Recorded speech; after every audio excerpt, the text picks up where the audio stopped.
On the eastern shore of the Mediterranean, where Asia meets Africa and Europe, lies a land smaller than New Jersey. Israel, yet within its borders, contested, debated, fought over for millennia, more history is compressed than seems possible. This is where three of the world's great religions claim their holiest sites, where empires from Egypt to Rome, from Babylon to Britain, left their marks in stone and blood. This is a land of extremes. The Dead Sea, the lowest point on earth, lies just kilometers from Jerusalem's hills. Desert heat in the Negev gives way to snow on Mount Hermon. Ancient olive trees that witnessed biblical times still bear fruit beside modern tech startups. Few other places carry such weight. Every stone has a story. Every valley remembers a battle. Every city echoes with prayers in Hebrew, Arabic, and languages from dozens of immigrant communities. Nowhere else do past and present collide so intensely. Roman ruins stand beside brutalist concrete. Medieval walls enclose fiber optic cables. And in Jerusalem, the world's three great monotheistic faiths press against each other in a space smaller than a soccer field. And this is Israel, the complicated land where simple truths are hard to find. There is no city like Jerusalem. For Jews, it is the site of the temple, the Western Wall, that remains from Herod's reconstruction, so Bersh, and the eternal capital of the Jewish people. For Christians, it is where Jesus was crucified and resurrected, the culmination of their faith's founding story. For Muslims, it is Al-Quds, the third holiest city, where Muhammad ascended to heaven from the rock, now enclosed by the dome. Three faiths, one city, four quarters, Jewish, Christian, Muslim, and Armenian, packed within Ottoman walls built in the Sirlichth century. Enter through the Jaffa Gate, and you step into a labyrinth. Narrow alleys twist and climb. Shops spill onto the streets, selling everything from Judaica to olive wood carvings to Palestinian embroidery. The smell of fresh bread mingles with incense. Church bells compete with the call to prayer. Hebrew and Arabic flow together in the markets. The Western Wall, known in Hebrew as the Kotel, draws visitors and worshippers day and night. This is the retaining wall of the Second Temple's courtyard, destroyed by Romans in Cheers CE. For Jews, it's the closest they can come to the temple's former location, now occupied by the Dome of the Rock and Al-Aqsa Mosque. Men and women pray at separate sections, divided by a partition. Some press their foreheads against the ancient stones, whispering prayers. Others write petitions on small papers and tuck them into cracks between the massive blocks. Twice a year, these prayers are collected and buried with respect on the Mount of Olives. Above the Western Wall Plaza rises the Temple Mount, called Haram al-Sharif, the noble sanctuary by Muslims. The golden dome of the rock gleams in the sunlight, its octagonal structure housing the foundation stone where, according to tradition, Abraham prepared to sacrifice Isaac, where Jacob dreamed of a ladder to heaven, and where Muhammad began his night journey. The dome was built in Lopat Josri CE, making it one of the oldest existing Islamic structures. Its interior glows with Byzantine mosaics, Persian tiles, and Arabic calligraphy. Non-Muslims can visit the plaza during limited hours, but entering the dome itself is forbidden to non-Muslims. Nearby, Al-Aqsa Mosque, with its lead dome, can accommodate Ling worshippers. It's the third holiest site in Islam, after Mecca and Medina. Walk down from the Temple Mount through the Muslim quarter, and you reach the Via Dolorosa, the path Jesus is believed to have walked carrying his cross. 14 stations of the cross mark the route, ending at the Church of the Holy Sepulchre. This church, dark and ancient, houses what many Christians believe is Golgotha, the site of Jesus' crucifixion, and the tomb where he was buried and resurrected.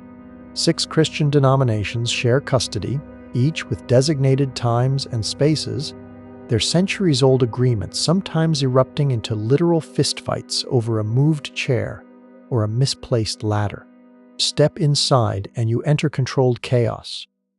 Orthodox priests in black robes swing censers. Pilgrims weep and pray. Candles flicker in the dim light. The air is thick with incense and devotion. Jerusalem demands something from visitors. It's not a comfortable city. The tensions are real, the security visible, the divisions undeniable. Yet people continue to come, drawn by faith, by history, by the sheer weight of accumulated meaning. At night, when the tour groups have left and the shops have closed, Jerusalem reveals a different face. Quiet streets, stone glowing in streetlight, and somewhere always someone praying. 60 kilometers west of Jerusalem's ancient stones, on the Mediterranean coast, Tel Aviv pulses with a completely different energy. This is Israel's second city, though by some measures its first. The economic engine, the cultural capital, the city that never stops reinventing itself.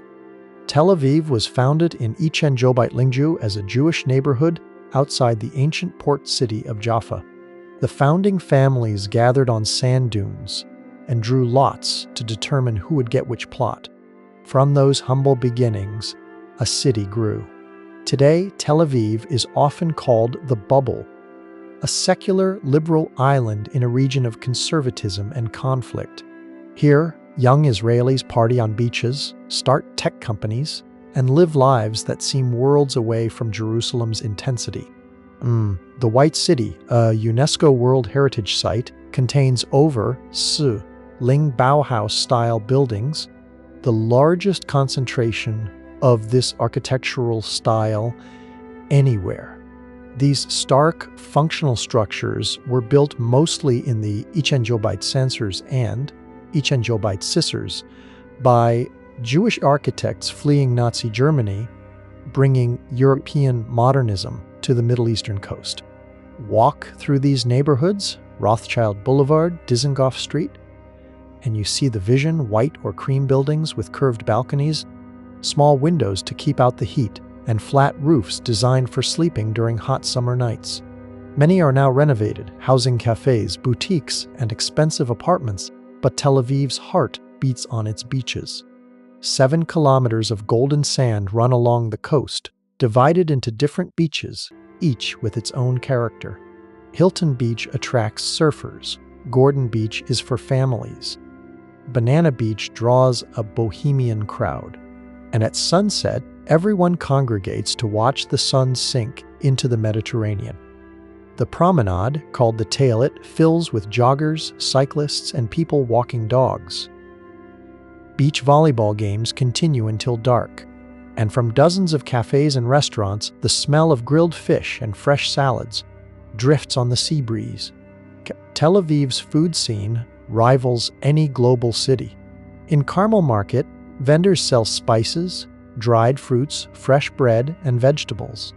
Nearby, restaurants serve everything from traditional hummus, each claiming to make the best of fusion cuisine that mixes Middle Eastern and Asian influences.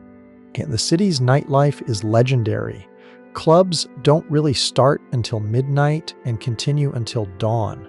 The music scene ranges from underground techno to live jazz to traditional Middle Eastern.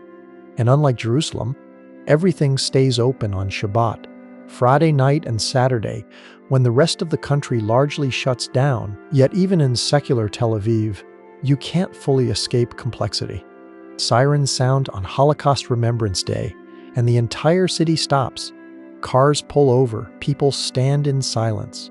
Memorial Day brings similar pauses for fallen soldiers, and tensions from the wider conflict occasionally intrude. A rocket alert, a security incident, a political demonstration. South of the modern city, Old Jaffa rises on a hill overlooking the port. This is one of the world's oldest cities, mentioned in Egyptian records from the Sirworth century BCE and in the Bible. The port where Jonah set sail before being swallowed by a whale, where cedars of Lebanon arrived for Solomon's temple, where Peter had his vision of the animals.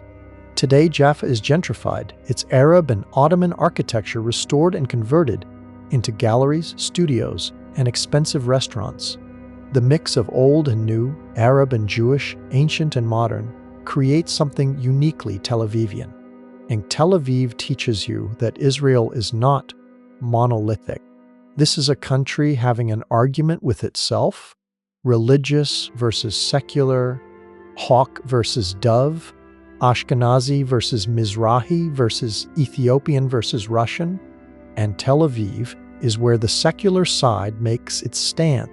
In the Judean desert, overlooking the Dead Sea, a flat-topped mountain rises, seabed meters above the valley floor, Masada. King Herod built this palace fortress around, Sunsur BCE, one of several retreats where he could escape enemies and Jerusalem's politics. He spared no expense. Storerooms for years of supplies, enormous water cisterns, luxurious bathrooms with mosaic floors, and elaborate palaces clinging to the northern cliff face. But Masada is remembered not for Herod's paranoia, but for what happened 70 years after his death. In Loxerlope CE, Jewish zealots revolted against Roman rule. After the fall of Jerusalem in Tisr CE, a group of rebels and their families fled to Masada. For 3 years, they held out while the Roman 10th Legion besieged the mountain. The Romans built a circumvallation wall around the entire base, then constructed a massive siege ramp on the western side. Slowly, using thousands of Jewish prisoners as labor, they built a ramp of stone and earth reaching to the fortress walls. And when the Romans finally breached the walls in Cisarsen CE, they found silence. The Jewish commander, Eleazar ben Yair, had convinced the Jubat Liquor's defenders that death as free people was preferable to slavery under Rome. According to the Jewish historian Josephus, men killed their own families, then 10 men were chosen to kill the rest, then one killed the other 9 before taking his own life. Whether the story is entirely true is debated by historians, but for modern Israel, Masada became a powerful symbol. Masada shall not fall again became a rallying cry. Israeli soldiers used to take their oath on the mountain. Today, you can hike the snake path as the sun rises, the desert slowly revealing itself in shades of gold and brown, or take the cable car. At the top, the ruins sprawl across the plateau, storerooms still visible, the outline of Herod's palace, the water cisterns that allowed survival in one of Earth's harshest climates. Look east, and the Dead Sea shimmers in the heat. Look west, and the remains of the Roman camps are still visible, dark squares in the desert. The siege ramp remains too, a permanent scar on the mountain's western face. Masada asks uncomfortable questions. Is collective suicide heroism or tragedy? Is it a model to follow or a warning?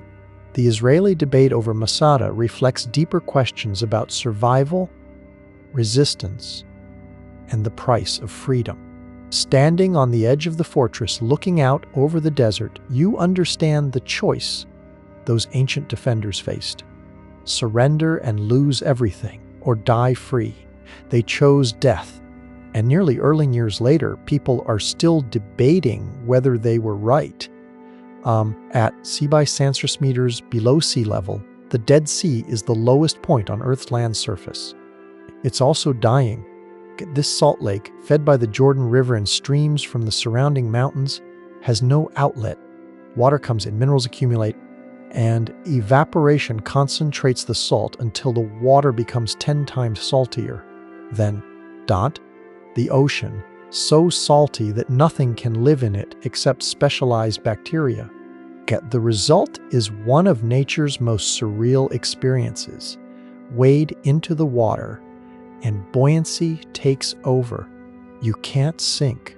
Lying back, the water holds you effortlessly, your body floating like a cork. People read newspapers while floating, a tourist cliché that's nonetheless true. The mud along the shores is rich in minerals. People cover themselves in black mud, let it dry in the sun, then rinse off in the salty water. Whether it has real health benefits or just feels good is debatable, but humans have been coming here for millennia seeking healing.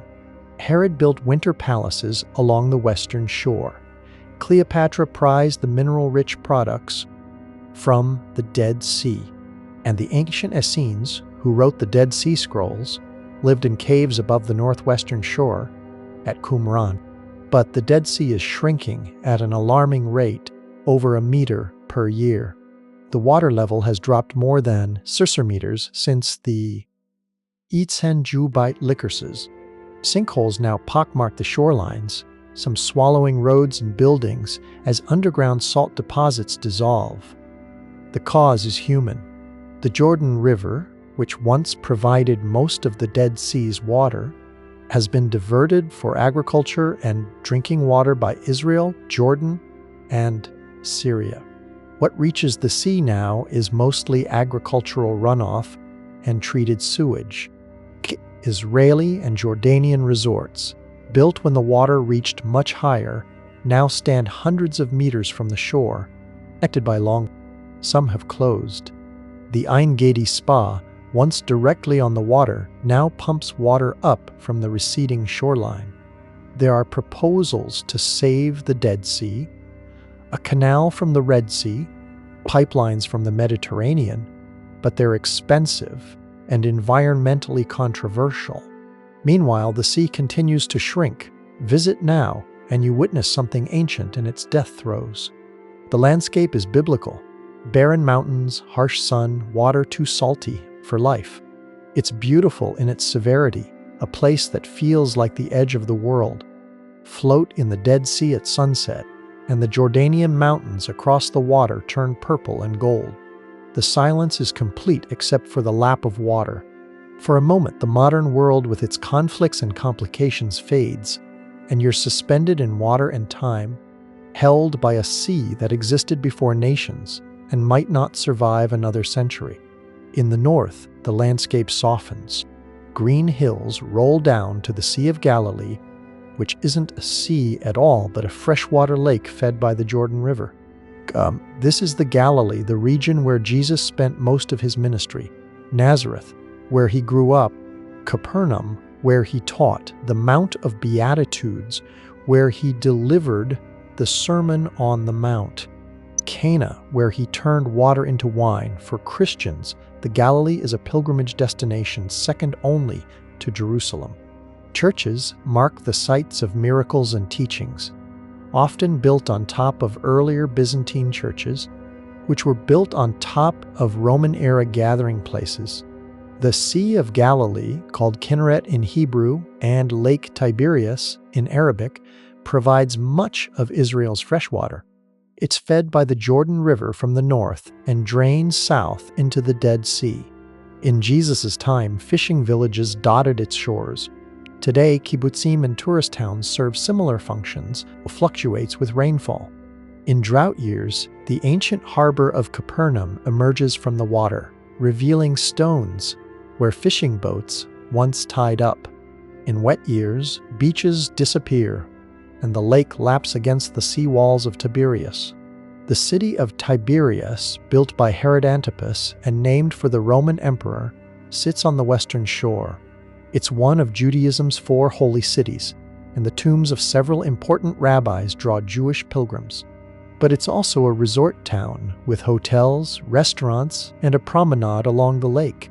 Farther north in the upper Galilee, the landscape becomes more dramatic. Mount Meron, the highest peak in Israel proper, rises to 4,000 meters. Dense forests cover the slopes, and streams cascade down valleys. This is the greenest part of Israel, catching winter rains that the south never sees. Cannae, the border with Lebanon, runs along the northern ridge. The ruins of Crusader castles perch on hilltops, reminders of when European knights tried to hold this land. And scattered throughout are Druze villages home to this unique religious community that split from Islam in the 3rd century. The Druze, Arabic-speaking but distinct in faith and identity, have lived in these mountains for centuries. They serve in the Israeli army, unlike most Arab citizens, but maintain their own religious and cultural practices. Their villages, with white stone houses and red-tiled roofs, seem transplanted from Lebanon or Syria. Galilee teaches you that Israel contains multiple narratives. For Jews, it's where their modern state was built, where pioneering kibbutzim drained swamps and made the desert bloom. For Christians, it's where their faith was born. For Arabs, both Muslim and Christian, it's home, part of a landscape their ancestors farmed for generations. And for Druze, it's simply where they've always been. All these stories coexist, sometimes peacefully, sometimes in tension, in green hills that have witnessed more history than they should have to hold. South of Beersheba, the landscape transforms into desert. This is the Negev, covering over half of Israel's land area, but home to only about 500 sur of its population. The name comes from the Hebrew root, meaning dry or south. For most of history, only Bedouin tribes lived here permanently, adapting their lives to the harsh conditions, moving with their flocks between sparse water sources. But David Ben-Gurion, Israel's founding prime minister, believed the Negev was essential to the country's future. The state of Israel will be judged not by its number of people, but by its development of the Negev, he said. After retiring from politics, he moved to Kibbutz Sde Boker to set an example. His grave, and that of his wife Paula, sits on a cliff overlooking the wilderness of Zin, one of the most dramatic landscapes in Israel. Deep canyons cut through desert plateaus. The rock striations show millions of years of geological history, ancient seabeds, volcanic activity, erosion. The Israeli development of the Negev is controversial. Supporters point to agriculture flourishing through drip irrigation technology developed here, to cities like Beersheba becoming high-tech hubs, to solar energy farms. Critics point to Bedouin communities losing their traditional lands, to water resources diverted from Palestinian areas, to development occurring primarily for Jewish Israelis, while Bedouin villages remain unrecognized and without basic services. But the landscape itself is stunning. Ramon Crater, the world's largest erosion crater, is a geological wonder, 6 kilometers long and 6 kilometers wide, carved not by impact but by millions of years of water erosion. Looking into it from the rim, the layers of colored sandstone spiral down into the crater floor. In spring, after rare rains, the desert briefly blooms. Wildflowers carpet valleys in purple, yellow, and red. The transformation lasts only weeks before the heat returns, and everything dries again. The ancient Nabateans, who controlled the incense trade route from Arabia to the Mediterranean, built cities in the Negev, Avdat, Shivda, and Halutza. Their sophisticated water collection systems allowed them to farm in areas that receive less than 8 millimeters of rain per year. The ruins of Avdat sit atop a hill, commanding views over the surrounding desert. Walk through its streets, and you see the remains of churches, bathhouses, and workshops. This was a thriving city, Wubai years ago, proof that the desert can support civilization if you understand it. Today, the Negev represents Israel's future challenges: water scarcity, coexistence with the Bedouin population, sustainable development, and the balance between human needs and environmental limits. Standing in the desert at dawn, watching the sun paint the rocks in shades of orange and red, you understand why people fight over this seemingly barren land. It has a beauty that gets under your skin, a silence that feels holy, and a harshness that tests everyone who tries to make it home. Haifa climbs Mount Carmel from the Mediterranean shore, its neighborhoods stacked on different elevations like geological layers. This is Israel's third largest city, and by many accounts, its most peaceful. Jews and Arabs live in mixed neighborhoods. The city functions normally during Shabbat, and the secular atmosphere feels closer to Tel Aviv than Jerusalem. But Haifa's crown jewel belongs to a different faith entirely. The Baha'i Gardens cascade down Mount Carmel's northern slope in 19 terraces, a kilometer-long garden of geometric precision and botanical beauty. At its center sits the golden-domed shrine of the Bab, one of the two holiest places for Baha'is worldwide. The Baha'i faith, founded in 3rd century Persia, preaches the unity of all religions and the essential oneness of humanity. Its founders and leaders were exiled and persecuted, eventually settling in Haifa and Acre, which were then part of the Ottoman Empire. The gardens, completed in Arsyenlingi after decades of work, are meticulously maintained by Baha'i volunteers from around the world. Everything is symmetrical, orderly, peaceful. The view from the top looks over the gardens, across the German colony's red-roofed houses, to the blue Mediterranean beyond. Entry is free, but the gardens command respect. Quiet voices, no displays of affection, modest dress.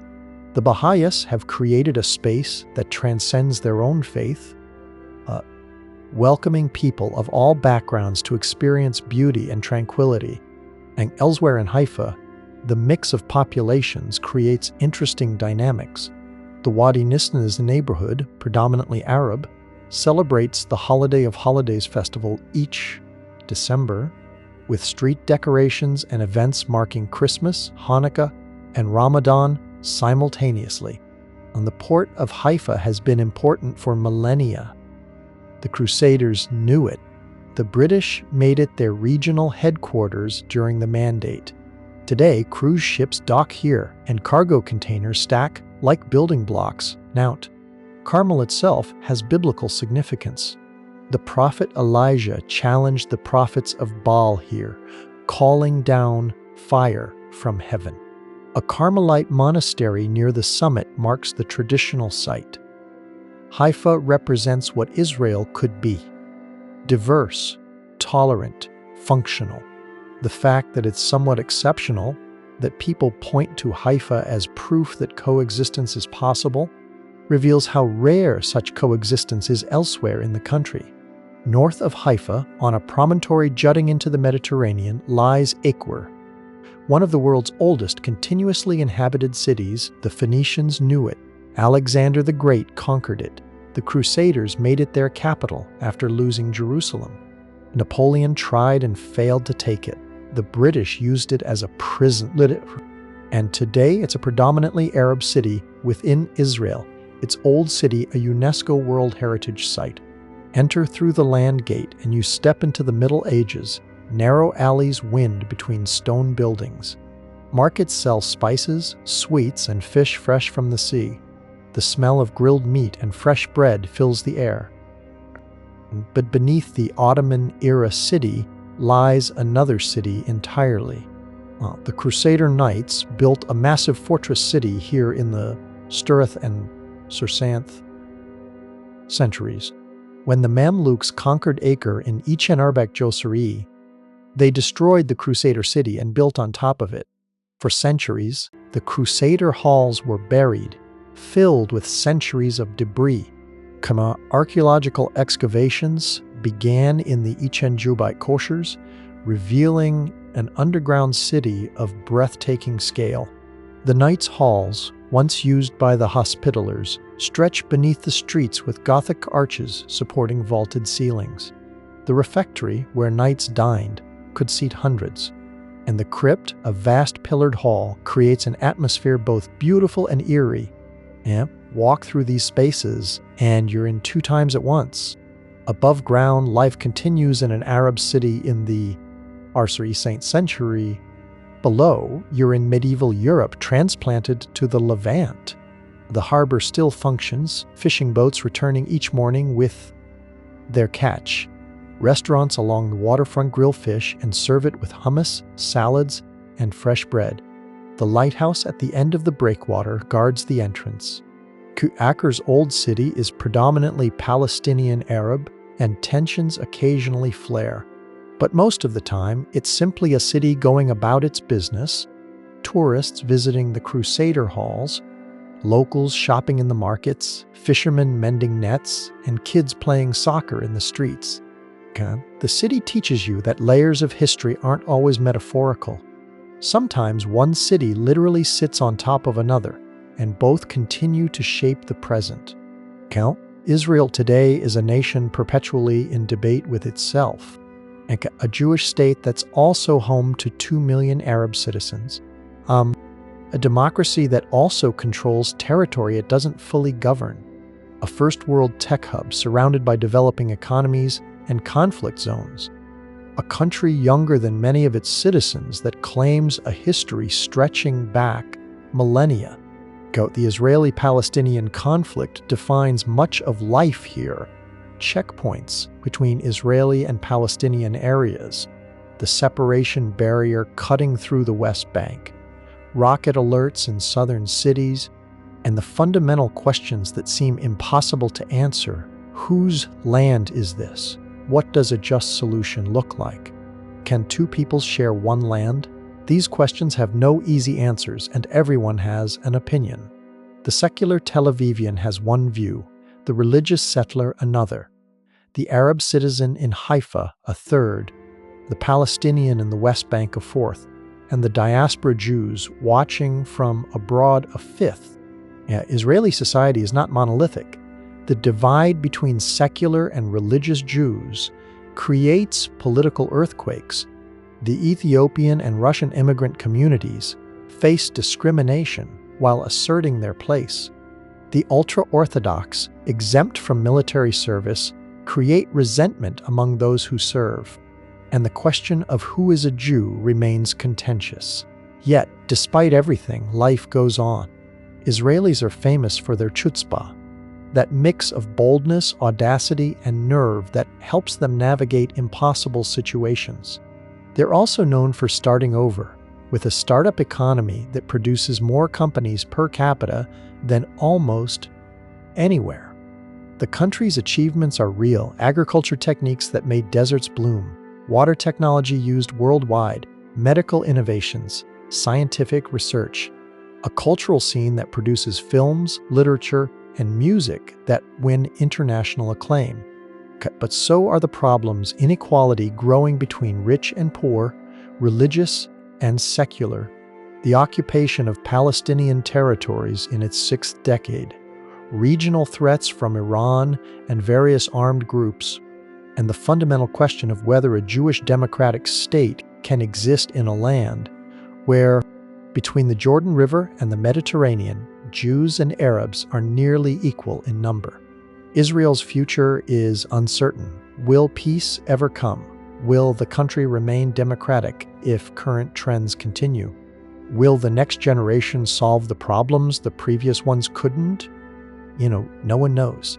What is certain is that this small piece of land will continue to matter far beyond its size, because three faiths look to it, because it sits at the crossroads of continents, and because the questions it raises about identity, belonging, and justice resonate worldwide. Thank you for joining me on this journey through Israel.